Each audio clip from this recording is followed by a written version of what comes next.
You, John Fitzgerald Kennedy, do solemnly swear. I, John Fitzgerald Kennedy, do solemnly swear. That you will faithfully execute the office of President of the United States. That I will faithfully execute the office of President of the United States. And will, to the best of your ability.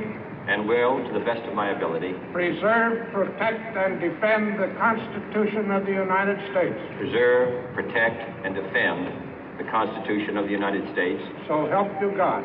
So help me God.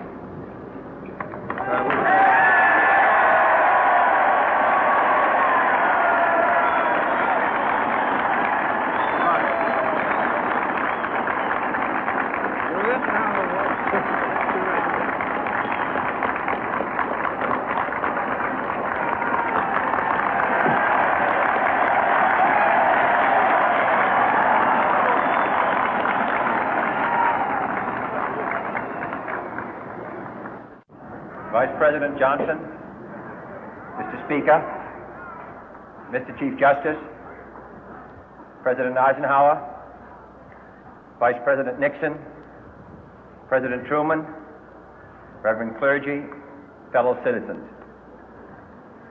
We observe today not a victory of party, but a celebration of freedom, symbolizing an end as well as a beginning, signifying renewal as well as change.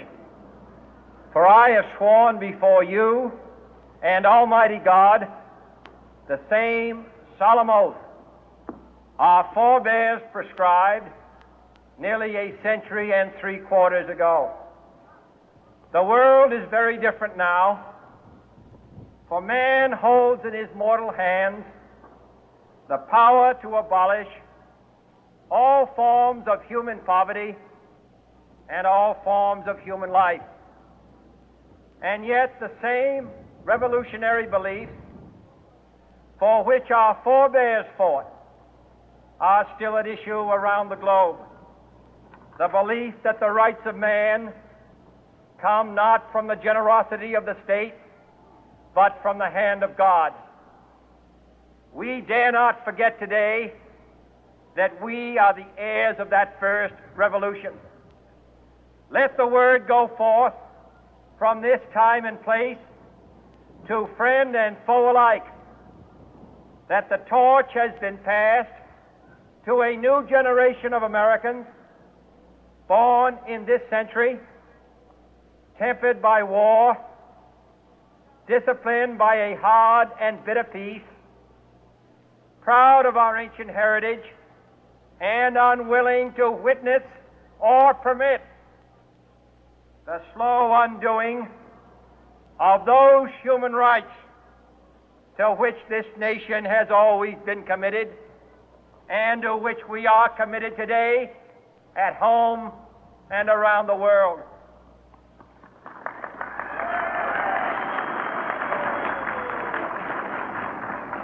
Let every nation know, whether it wishes us well or ill, that we shall pay any price, bear any burden, meet any hardship, support any friend, oppose any foe to assure the survival and the success of liberty.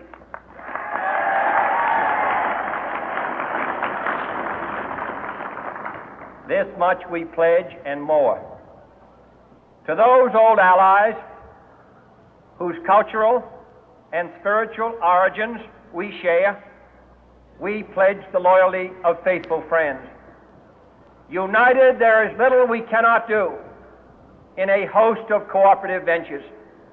Divided, there is little we can do, for we dare not meet a powerful challenge at odds and split asunder. To those new states whom we welcome to the ranks of the free, we pledge our word that one form of colonial control shall not have passed away, merely to be replaced by a far more iron tyranny. We shall not always expect to find them supporting our view, but we shall always hope to find them strongly supporting their own freedom, and to remember that in the past, those who foolishly sought power by riding the back of the tiger ended up inside.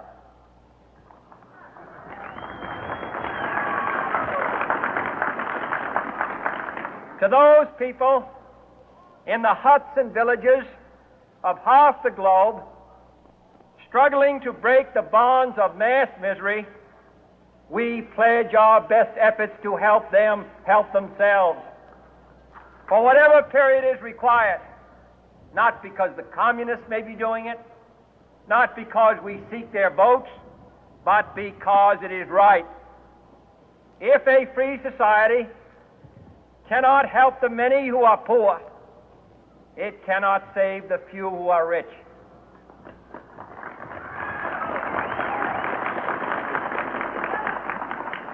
To our sister republics south of our border, we offer a special pledge to convert our good words into good deeds, in a new alliance for progress, to assist free men and free governments in casting off the chains of poverty.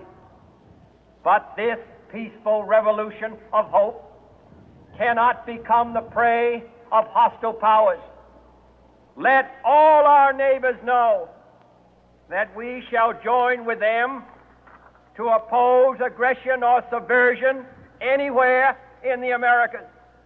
And let every other power know that this hemisphere intends to remain the master of its own house.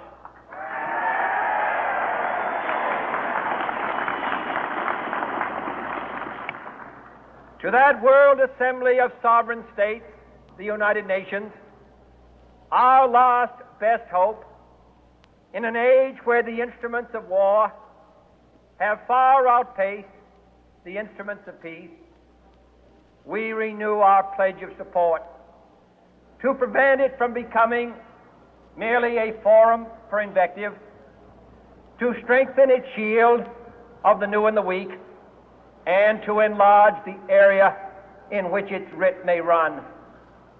Finally, to those nations who would make themselves our adversary, we offer not a pledge, but a request that both sides begin anew the quest for peace.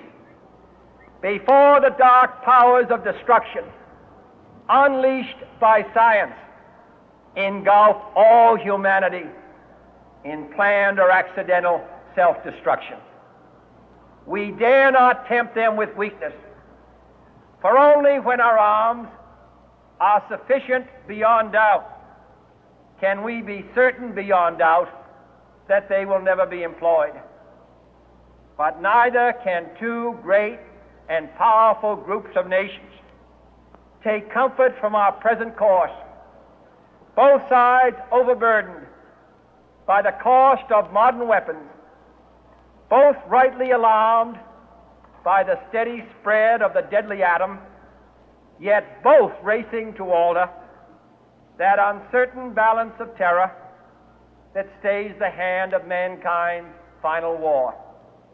So let us begin anew, remembering on both sides that civility is not a sign of weakness, and sincerity is always subject to proof. Let us never negotiate out of fear, but let us never fear to negotiate.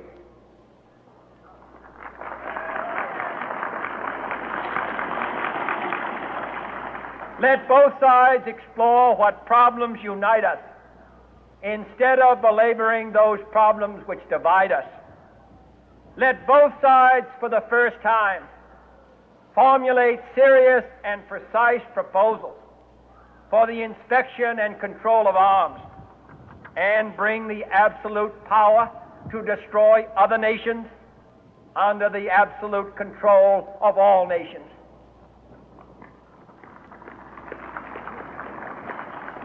Let both sides seek to invoke the wonders of science instead of its terrors. Together, let us explore the stars, conquer the deserts, eradicate disease, tap the ocean depth, and encourage the arts and commerce. Let both sides unite to heed in all corners of the earth the command of Isaiah to undo the heavy burden and let the oppressed go free. And if a beachhead of cooperation may push back the jungle of suspicion, let both sides join in creating a new endeavor, not a new balance of power, but a new world of law, where the strong are just and the weak secure and the peace preserved. All this will not be finished in the first 100 days, nor will it be finished in the first 1,000 days, nor in the life of this administration, nor even perhaps in our lifetime on this planet. But let us begin.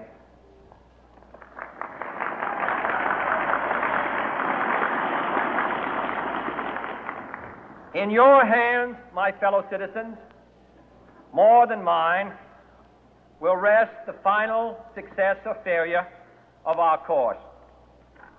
Since this country was founded, each generation of Americans has been summoned to give testimony to its national loyalty.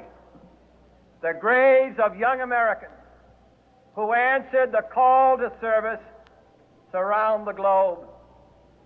Now the trumpet summons us again, not as a call to bear arms, though arms we need, not as a call to battle, though in battle we are, but a call to bear the burden of a long twilight struggle, year in and year out,